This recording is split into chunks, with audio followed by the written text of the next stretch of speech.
Glória a Deus, queridos. Eu quero nesta noite que você abra aí em Atos dos Apóstolos. Atos dos Apóstolos, capítulo 3. Vamos nos colocar de pé, irmãos, em reverência à palavra do nosso Deus. E vamos ler aqui, caminhar aqui do versículo 1 ao versículo 9. Amém. Diz a palavra do Senhor. Pedro e João subiam juntos ao templo à hora da oração, a nona.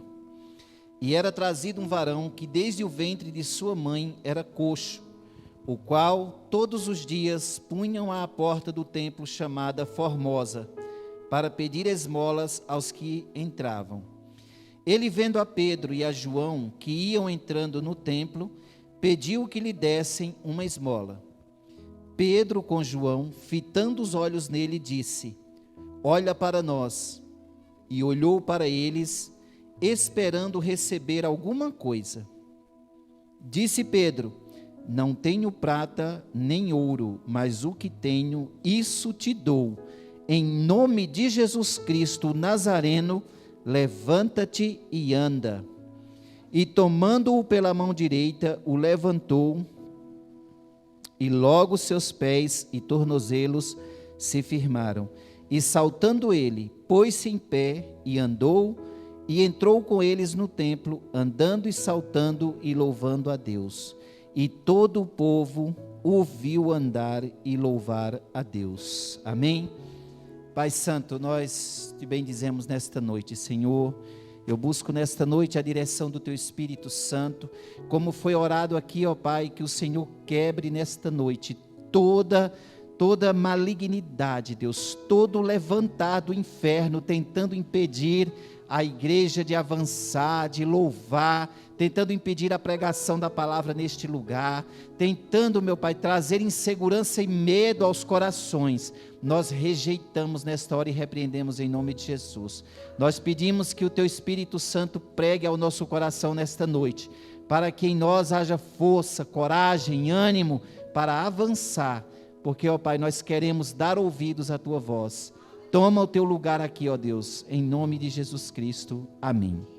Amém, irmãos, pode se assentar. E nesta noite, irmãos, eu quero falar sobre um tema que é medo e ansiedade. Parece coincidência, mas olha o que nós vamos falar hoje aqui, o que o Espírito Santo me trouxe. Falar sobre o medo e a ansiedade. Medo e ansiedade, irmãos, tem sido algo que tem povoado os nossos corações. Muitas pessoas têm vivido diariamente alimentando medos, alimentando no seu coração uma ansiedade muito grande por algo que não está acontecendo na sua vida. Vêm os problemas, chegam as dificuldades, chegam as dívidas, né? E a pessoa vai alimentando aquilo no coração e aquilo vai corroendo, porque a pessoa não vê uma solução, e aquilo vai tomando o lugar de Deus dentro de nós, aquilo vai tomando uma proporção tão grande, que vai abafando a voz do Senhor dentro de nós. E aqui, queridos, o que eu quero falar nesta noite é isso, que o propósito do medo e da ansiedade é justamente isso. Ele quer fazer o quê? Ele quer minar as nossas energias. Ele quer roubar a nossa alegria. O medo e a ansiedade quer fazer com que a nossa fé seja diminuída. Mas em nome de Jesus, nós cantamos aqui hoje, nós cantamos aqui nesta tarde, quem vai apagar o selo que há em mim? Quem vai arrancar esse selo? Nós temos a marca da promessa, irmãos. Nós temos a marca da promessa. O medo e a ansiedade não podem ter lugar maior no nosso coração. Não podem ter lugar maior no nosso coração. 1 João capítulo 4, versículo 18, o apóstolo João vai dizer: no amor não há medo. Antes, o perfeito amor lança fora todo o medo. Quem tem medo não está aperfeiçoado no amor. Olha que coisa interessante, irmãos. Esse medo que ele está falando aqui não é um medo qualquer. Não está falando de eu e você ter medo de alguma coisa, mas é aquele medo que te aprisiona. É aquele medo que te faz ser escravo de algo. É aquele medo que leva você a paralisar, a desistir, dizer, não, eu não vou mais fazer isso, eu não quero mais fazer isso. E irmãos, muitas pessoas estão deixando de fazer a vontade de Deus também por causa do medo e da ansiedade. Eu achei interessante que quando eu chamei a Michele, foi ontem que eu escalei a Michele para dirigir o culto. Imediatamente ela disse, pastor, eu irei. Ela poderia ter dito, não pastor, eu nunca dirigi culto de domingo, me dá uma semana pelo menos, me dá um mês, mas ela falou, eu vou. Porque o perfeito amor lança fora todo o medo. E é isso que nós temos que ser, irmãos, ser ousado para lançar fora todo o medo. Então a pergunta dessa noite é, por que você está andando tão ansioso e tão ansiosa? Por que está faltando essa confiança no seu coração? De que Deus está com você. De que Deus está suprindo as tuas necessidades. De que o Senhor está falando contigo. Irmãos, esses medos, medo do nosso futuro, da insegurança, da perda do emprego, são medos que são legítimos. Mas eles não são maiores do que o nosso Deus. Eles não são maiores do que o nosso Deus. Sabe por que você tem tanto medo? Porque lhe falta algo. Falta algo para mim e para você. Nós conhecer realmente quem é o nosso Deus. E saber exatamente quem nós somos em Deus. Você tem que perguntar, qual é o meu lugar em Deus? Quem é o meu Deus? As Escrituras têm muito a nos dizer a respeito disso. Quem é esse Deus? Quem é o nosso Deus? É o mesmo Deus que fez promessas a Abraão. É o mesmo Deus que disse que faria dele uma grande nação, e fez, e cumpriu. E hoje nós somos também descendência de Abraão pela fé. Quem é o nosso Deus? É o Deus que planejou uma salvação tão grande para mim e para você, que nos livrou das garras de Satanás, das garras do inferno, das garras do medo e da ansiedade. Nós não precisamos mais viver aprisionados pelo medo. Nós não precisamos ficar apavorados com o que pode acontecer conosco daqui a uma hora, o que tem nos esperando ali na esquina, porque quem está conosco é maior. Quem guerreia por nós é maior. Então, amado, Deus que te chamou, o Deus que te fez promessas, Ele colocou diante de você uma porta bem aberta. Foi o que foi pregado nessa semana na devocional. O Senhor me levou assim, dentro de questão de segundos, eu me levantei e fiz aquela devocional, porque o Senhor estava falando a respeito de quê? De oportunidades, a respeito de portas abertas. E o Espírito Santo me fez entender nessa semana que há uma porta aberta para nós. Que porta é essa? A porta da pregação do Evangelho. Nós estamos aqui neste lugar com um propósito. Tem uma porta aberta na tua vida que você precisa compreender. Que porta é essa? Que propósito é esse que o Senhor está te dando? Aquela igreja ali em Filadélfia foi uma das poucas igrejas que foi elogiada. E como eu falei na devocional, eu fiquei pensando. Eu falei, por que será que aquela igreja, por que será que Deus falou com João, o apóstolo João, para levar aquela mensagem àquela igreja? E nos meus pensamentos, nas minhas perguntas, eu cheguei a uma conclusão que talvez o pastor daquela igreja. Quando em Apocalipse está escrito, ao anjo da igreja que está em tal lugar, uma das referências para o anjo da igreja pode ser o líder da igreja, o pastor da igreja. Talvez o pastor daquela igreja tivesse necessidade de ouvir aquelas palavras. Talvez os membros daquela igreja tivessem necessidade de ouvir aquelas palavras. De dizer, olha, eu estou com você. Eu tenho olhado as tuas obras. Mesmo você tendo pouca força, você não negou o meu nome. E ali, irmãos, era um quadro de ansiedade, talvez. Era um quadro de uma pessoa ou de um grupo de pessoas que estavam ansiosos, com medo.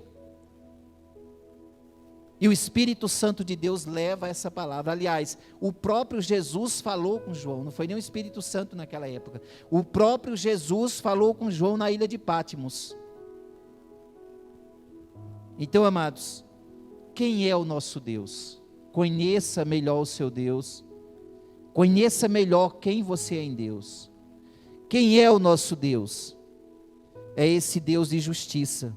Isaías capítulo 41, 10 vai dizer, não temas, não tenha medo, eu sou contigo, eu estou com você, eu te esforço, eu te ajudo, eu te sustento com a destra da minha justiça. Irmãos, essa palavra nos encoraja.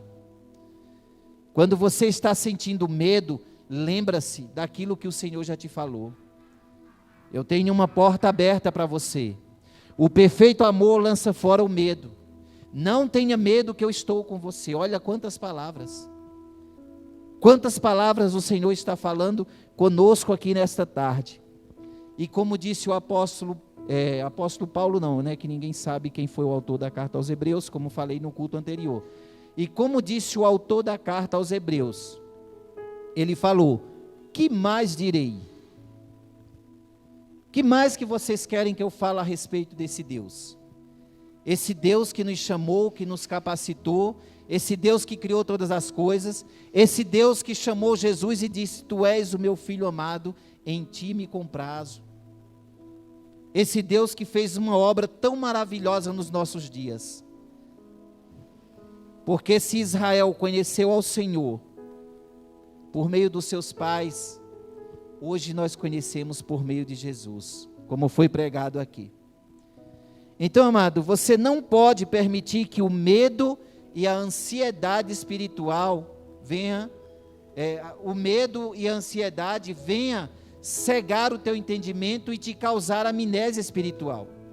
Não permita.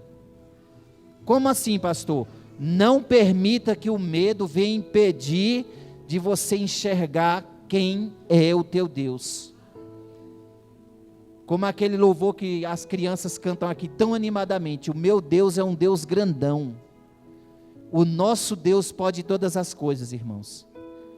Então o medo que você está sentindo hoje, eu não sei qual é, eu não sei o que é que está causando essa ansiedade dentro do teu coração, mas o nosso Deus sabe. E Ele está te chamando para você andar em ousadia, como Pedro e João andaram. Aqueles homens foram ousados no Senhor. Por quê? Porque eles conheciam o caráter de Deus. Ele sabia quem era o seu Deus. E Ele, amado, conhece também o meu futuro e o teu. Ele tem planos maravilhosos para nós. João e Pedro andando ali com toda a ousadia, você pode olhar quando eles chegaram ali na porta do templo, o que aconteceu. Um homem que estava ali enfermo há não sei quantos anos, alguém que não tinha mais uma expectativa de vida, alguém que talvez nem pensasse mais em a possibilidade de trabalhar, ou de sonhar, não tinha mais sonhos. Imagine um homem que era levado por outras pessoas, e era colocado ali na porta do templo, e ali ficava mendigando uma moeda para o seu sustento. Imagine, irmãos. Pensa na situação que nós estamos vivendo hoje, e imagina você, que Deus nos livre disso, ter que mendigar para comer alguma coisa. A incerteza. Imagina a ansiedade no coração daquele homem. O medo que se apoderava no coração daquele homem. Porque ele não sabia se realmente ia receber dinheiro suficiente naquele dia para comprar o seu pão. Para comprar o seu café da manhã, o seu almoço, o seu jantar. E aquele homem estava ali, todos os dias na porta, sem expectativas nenhuma a respeito do futuro, a respeito de Deus. A expectativa dele era receber alguma coisa, alguma migalha. Sabe, irmãos, eu quero falar uma coisa para vocês nesta noite. Andar com Deus é bom, mas não é fácil. Mas Deus não dá facilidade para nós justamente para quê? Para que nós não venhamos se esquecer dele. Hoje pela manhã nós fazendo uma devocional, Deus falou isso comigo. Sabe aquele filho mimado que você dá tudo o que ele quer? Você estraga ele. Vai ficar estragado. Por quê? Porque tem tudo na mão. Porque nunca sofreu, nunca procurou, nunca batalhou para ganhar as coisas. Sempre dependeu do pai e da mãe. E Deus não faz isso conosco para não nos estragar também. Qual é o filho a quem Deus ama que Deus não corrige? Talvez aquele homem tivesse naquela situação, eu não sei porquê. Às vezes tem algo na nossa vida que as pessoas olham de fora, elas não entendem porquê, mas Deus entende porquê. Deus entende porquê. Tem espinho na nossa carne que Deus pode estar permitindo para que eu e você não saia da presença dele. Porque, irmãos, muitas vezes nós falamos, nossa, fulano tem um coração duro, ciclano tem um coração de pedra. Mas sabe o que é um coração duro? Um coração duro de verdade é aquele que ouve a palavra de Deus dia após dia e não muda suas atitudes. Um coração duro é aquele que ouve a palavra de Deus constantemente e parece que nada lhe toca. E às vezes a gente acha só porque está dentro da igreja, só porque vem aqui todo domingo, toda quarta-feira, nós é que temos um coração quebrantado. Isso não significa nada. E queridos, como eu estava dizendo, Deus, Ele nos faz andar pelo caminho mais longo para a gente aprender com nossas dificuldades. Quando Deus tirou o povo lá do Egito, Deus poderia ter levado eles pelo caminho mais curto, que era o caminho que ia ali o caminho que passava no meio do povo filisteu. Mas estava havendo guerra ali. Se você ler Êxodo capítulo 13, você vai ver essa narrativa. Estava havendo guerra, então Deus estava poupando o povo da guerra, mas ao mesmo tempo, aquilo que poderia causar uma calamidade para eles, Deus falou, vou levar eles pelo caminho mais longo, para quê? Para que eles aprendam, para que eles sejam instruídos, para que eles aprendam a ter paciência, para que eles aprendam a depender de mim. E foi isso que Deus fez. Levou o povo pelo caminho mais longo. E ali naquele caminho longo, 40 anos, irmãos, imagina que caminhada. E quando a gente fala caminho, às vezes a gente visualiza só um caminho no deserto. Não, a nossa vida é um caminho. A nossa vida, nós estamos caminhando. Ali é a nossa jornada, ali é o nosso deserto. Quantos anos faz que você está nesse deserto? Quantos anos faz que você está vivendo também um deserto como Israel viveu? Mas saiba de uma coisa, esse teu deserto, o meu deserto, é para nós aprender o que é confiar em Deus. É para nós aprendermos o que é depender de Deus. Eu estava lendo também sobre Jeremias, capítulo 29 de Jeremias, está escrito lá, carta de Jeremias a Judá que estava na Babilônia, né? Na minha Bíblia estava esse título, e aquela carta foi o profeta que escreveu, e mandou pela mão de Elasa e de Gemarias, e falou assim: leva essa carta, porque era o seguinte: Judá estava num cativeiro, foi colocado rei sobre Israel ali, de onde o povo tinha sido levado cativo, e esses reis foram colocados, os líderes ali foi colocado, por aqueles que dominaram eles. Então eles é quem determinava quem ia ficar e qual eram os que iam para o exílio. E o profeta Jeremias foi um dos que ficou, ele não estava no exílio, mas ele aproveitou e mandou uma carta por esses homens, e esses homens levaram a carta para Israel, para Judá, e nessa carta, especificamente o versículo 11, estava escrito: eu bem sei os pensamentos que tenho sobre vocês, diz o Senhor, pensamentos de paz e não de mal, para vos dar o fim que vós desejais, ou o fim que vós esperais, como está em outras versões. Então, irmãos, não pense que Deus quer o teu mal, não pensa que você está passando por essa luta, por esse deserto, não fica pensando: ai, Deus, não sei o que está acontecendo, que eu sirvo a Deus, mas cada dia eu sou castigado, castigada. Não é isso. Deus está te ensinando: dependa de mim. Deus está te instruindo: dependa de mim. Então lembre-se, querido, você foi chamado para refletir Deus. Tudo que Deus faz se reflete em nós. Por isso que quando eles chegaram para aquele homem na expectativa de receber algo, eles disseram: olha para nós, olha para nós. O olho é o ponto de contato da pessoa com outra.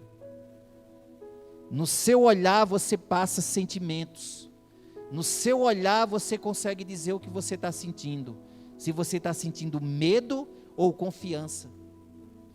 E aqueles homens disseram: olha para nós. O que significa isso? Significa que eu e você devemos conhecer o nosso Deus, quem nós somos em Deus, e dizer para o mundo lá: olha para mim, veja a glória de Deus em mim. Não olha para mim, o homem, para eu com o meu conjunto de fraquezas. Olha para mim e veja a glória de Deus. Foi isso que aquele homem viu quando olhou para eles esperando receber alguma coisa, e de repente ele recebeu algo bem maior. Nós vimos aqui, irmãos, o testemunho da nossa irmã, da Michele. E quando eu falo que nós precisamos glorificar a Deus, que nós precisamos, como eu falei aqui atrás, fazer algo que venha glorificar o nome de Deus, eu estou dizendo que nossa vida não está separada do que nós somos e do que fazemos. Não existe duas vidas, já falei isso aqui. Não existe o Henrique que é o inspetor de aluno lá na escola, e o Henrique que é pastor. Existe uma só pessoa cujo testemunho tem que ser único, tem que ser igual em todo lugar. Não existe uma Michele maquiadora, que aqui é uma coisa e que lá fora, quando vai atender seus clientes, é outra. Existe uma mulher que sabe quem é o seu Deus, que carrega a glória de Deus dentro dela, e que por isso foi capaz de influenciar uma outra vida. Por essa razão ela foi capaz de influenciar a vida daquela mulher. Por quê? Porque ela deixou que a revelação de Deus nela falasse mais alto. É como se ela tivesse dito para aquela moça: olhe para mim, eu também vivi uma situação semelhante à tua, mas eu estou aqui, não estou? Se eu passei por tudo isso e eu sou uma vencedora, você também é capaz. Você também é capaz. Então, queridos, Pedro e João, cheios do Espírito Santo e ousadia, eles fizeram aquele homem criar uma expectativa diferente na sua vida. Porque eu creio que ali a vida daquele homem mudou totalmente. A partir do momento que aquele homem foi curado, disse que ele começou a glorificar a Deus. O texto vai dizer aqui, ó. O 10 diz que eles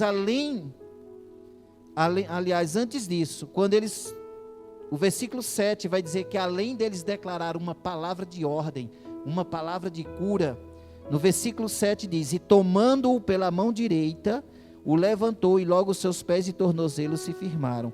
E saltando ele, pôs-se em pé e andou e entrou com eles no templo, andando e saltando e louvando a Deus. Então aquele homem, a partir do momento que ele começou a saltar, aquele homem criou novas expectativas.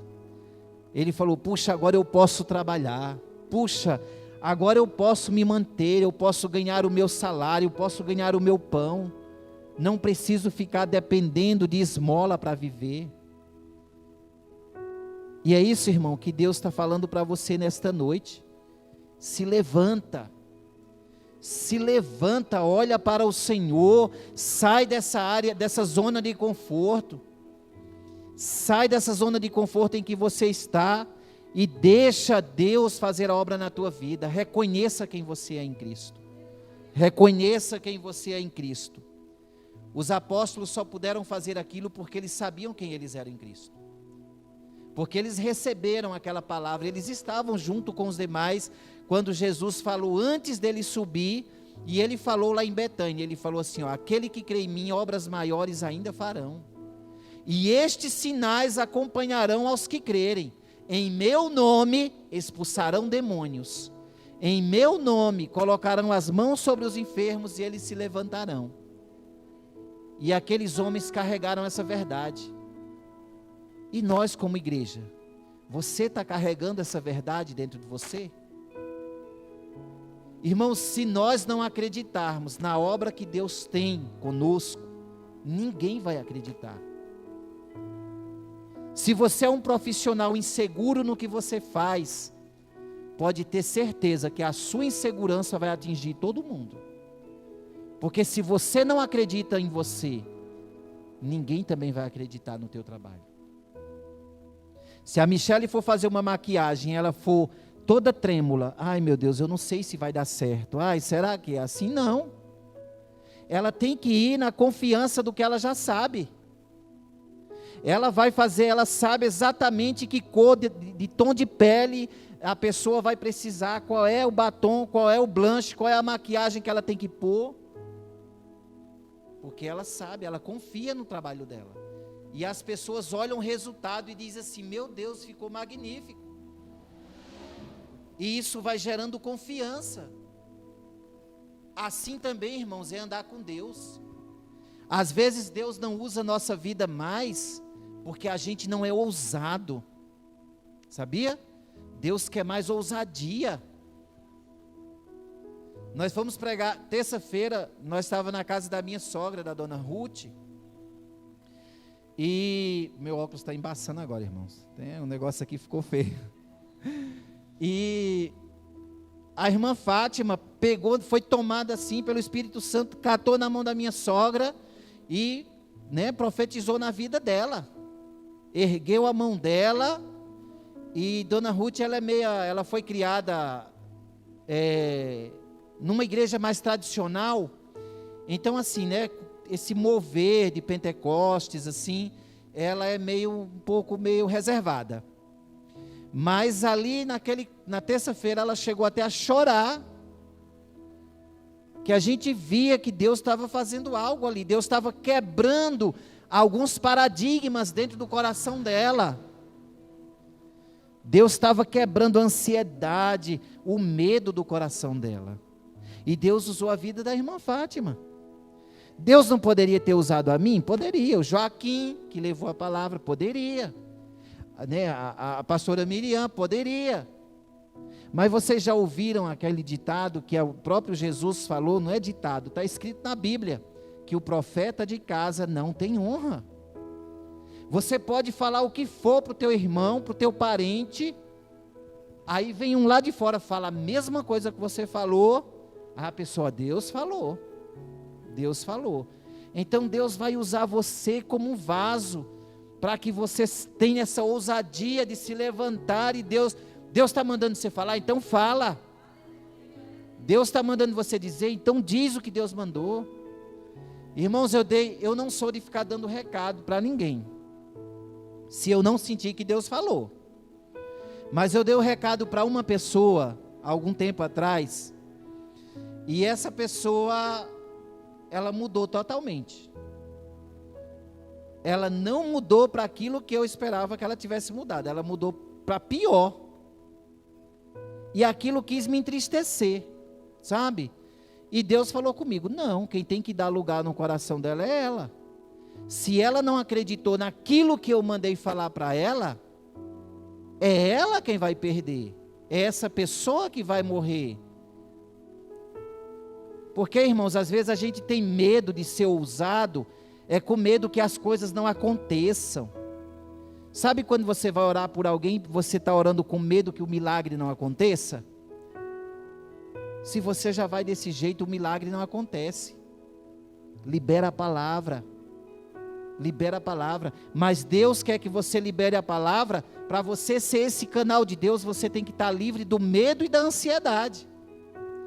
Deus não usa pessoas que estão ansiosas e com medo para fazer a sua obra. Deus quer um coração livre dessas influências, para que o Espírito Santo dele possa fluir melhor dentro de nós. O medo nos impede de avançar. O medo nos impede de caminhar. E aí, queridos, eu, olhando para essa narrativa, o Espírito Santo me trouxe Efésios capítulo 3, versículos 20 e 21, que diz o seguinte: ora, aquele que é poderoso para fazer tudo mais abundantemente, além daquilo que pedimos ou pensamos, segundo o poder que em nós opera, a esse, glória na igreja por Jesus Cristo, em todas as gerações, para todo o sempre. Amém. Irmãos, às vezes você pede algo para Deus, Deus tem algo melhor para você. Eu não sei se eu falei isso para vocês aqui, nós, na compra desses móveis nossos, para a nossa nova moradia, a gente comprou uma qualidade de móveis, mas o meu coração queria o outro que era melhor, que a madeira era melhor. Mas eu falei, não, eu só posso ir até aqui, o dinheiro que eu tenho só dá para comprar esse. E quando nós retornamos lá, para a gente já renegociar a nossa dívida, para ver se ele esticava um pouco mais, diminuir o tamanho das prestações para nós ir pagando ao mês a mês. Quando a gente chega lá, qual foi a surpresa? Ele falou, vocês vão receber os móveis daquela outra marca lá, porque eu não estou trabalhando mais com aquela primeira. Eu falei, mas vai ter algum gasto para mim? Nenhum. Vocês vão receber daquela melhor marca lá, e sem custo mais adicional. Irmãos, nessas pequenas coisas, Deus faz a gente enxergar que Ele tem o melhor para nós. E por isso nós devemos compreender isso, que Deus, Ele está disposto a nos usar, mas nós temos que saber quem somos nele, e quem Ele é para nós. Então aquele homem, irmãos, estava vivendo aquela rotina, mas sem esperança. Mas ele foi curado porque 2 discípulos do Senhor romperam com aquela cultura ordinária. Sabe por quê? Porque eles sabiam exatamente quem eles eram. Às vezes a gente tem medo, irmãos, de romper. A gente vive num lugar que as pessoas não saem daquilo. Ah, mas aqui a gente sempre fez isso. Ah, mas aqui a gente só prega assim. Ah, mas o nosso culto só acontece assim. E se Deus quiser mudar? E se Deus quiser que a Mônica se levante aqui e comece a profetizar dentro da igreja, quem é que vai impedir? E se Deus quiser usar a vida do Fernando aqui, do Moisés, de qualquer um aqui, quem é que vai impedir? Ninguém, irmão. Se a gente der lugar para Deus, o poder de Deus vai fluir em nós. Se nós dermos lugar a Deus, o poder dele vai fluir.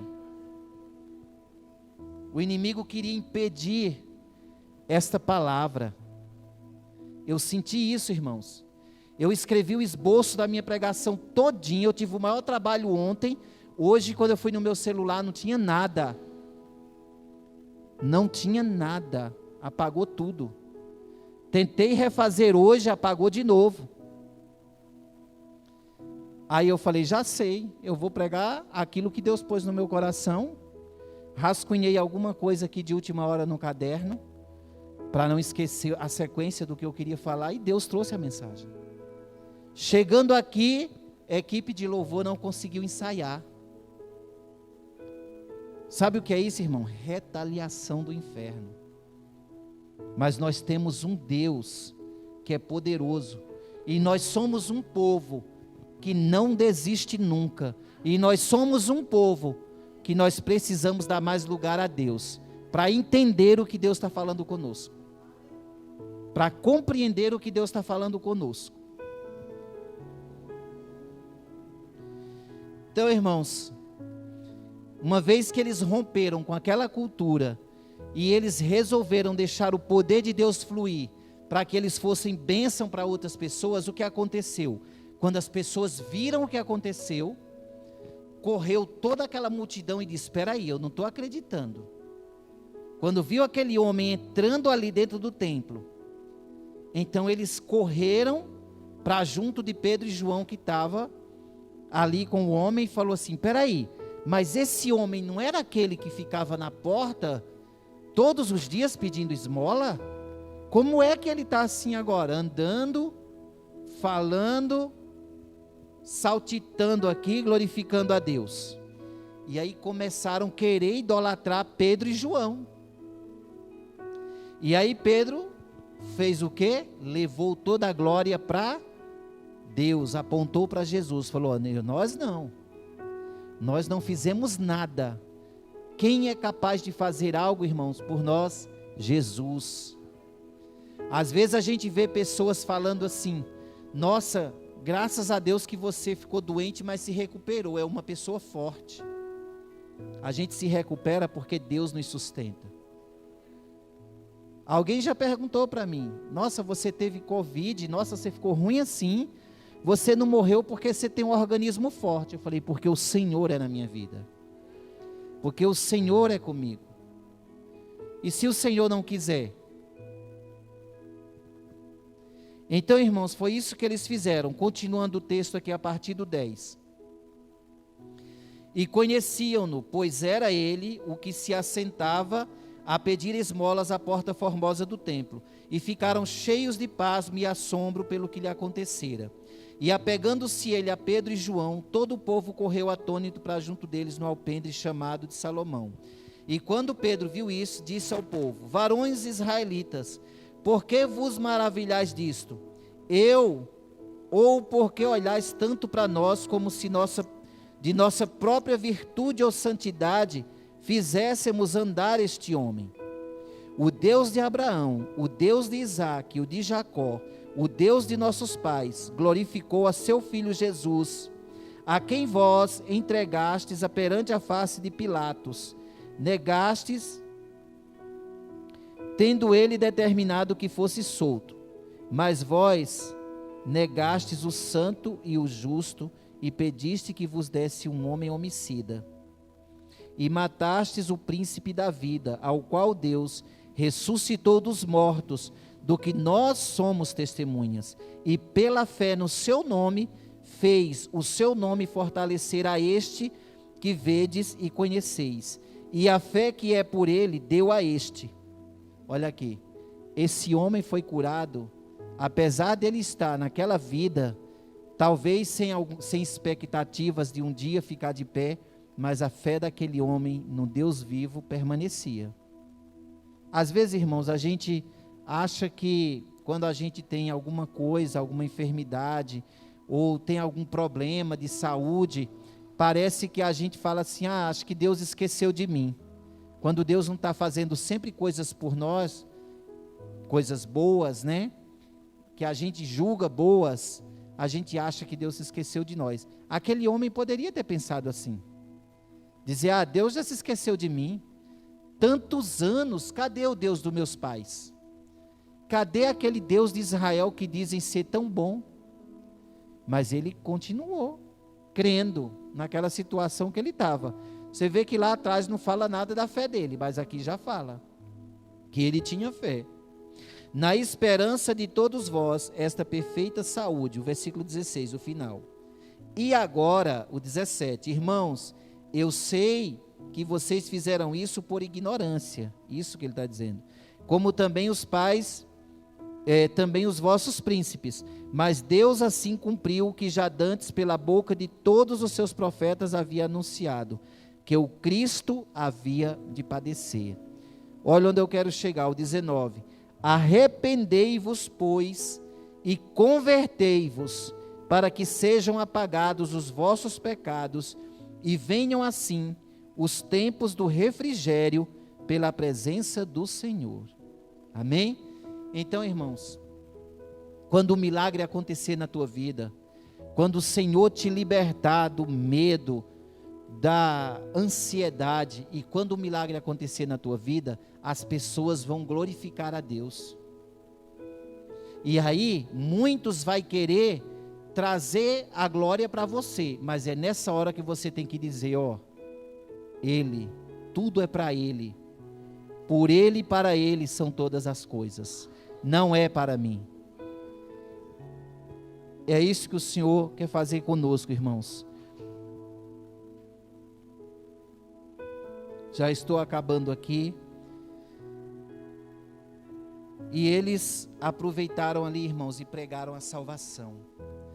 Eles não pregaram só cura. Hoje a gente vê igrejas, lugares pregando só o milagre, só a cura. Mas a cura por si só, a cura física por si só, ela não leva a nada. Nós precisamos fazer as pessoas entender. Quando elas verem os milagres na tua vida, procure pelo Espírito Santo, é claro, por nós mesmos não conseguiremos. Procure pelo Espírito Santo fazer as pessoas compreender que elas também precisam se arrepender dos seus pecados para serem curadas. Às vezes a pessoa fala, mas curados de quê? Eu não tenho nenhuma enfermidade. O pecado é a maior enfermidade na vida do homem. Que nós possamos ser esse canal de Deus para a vida das pessoas. Então, amados, para concluir, quando você sabe quem é Cristo e quem você é nele, então você vai começar a enxergar o propósito do valor pelo qual o Senhor te chamou. Então, querido, não há medo, não há ansiedade que vai ficar de pé, porque você e eu somos mais do que vencedores. Entenda o propósito de Deus para você nesta noite. Deus tem um chamado na sua vida. Deus não chamou você para estar aqui todo domingo só ouvindo palavra e não tomar nenhuma decisão, não fazer nenhuma escolha a partir disso. Deus te chamou para você se posicionar, para Deus te usar neste lugar como peça fundamental no reino de Deus, para que você seja boca de Deus aqui nesse lugar, para que você testemunhe no seu trabalho por onde você passar. Amém?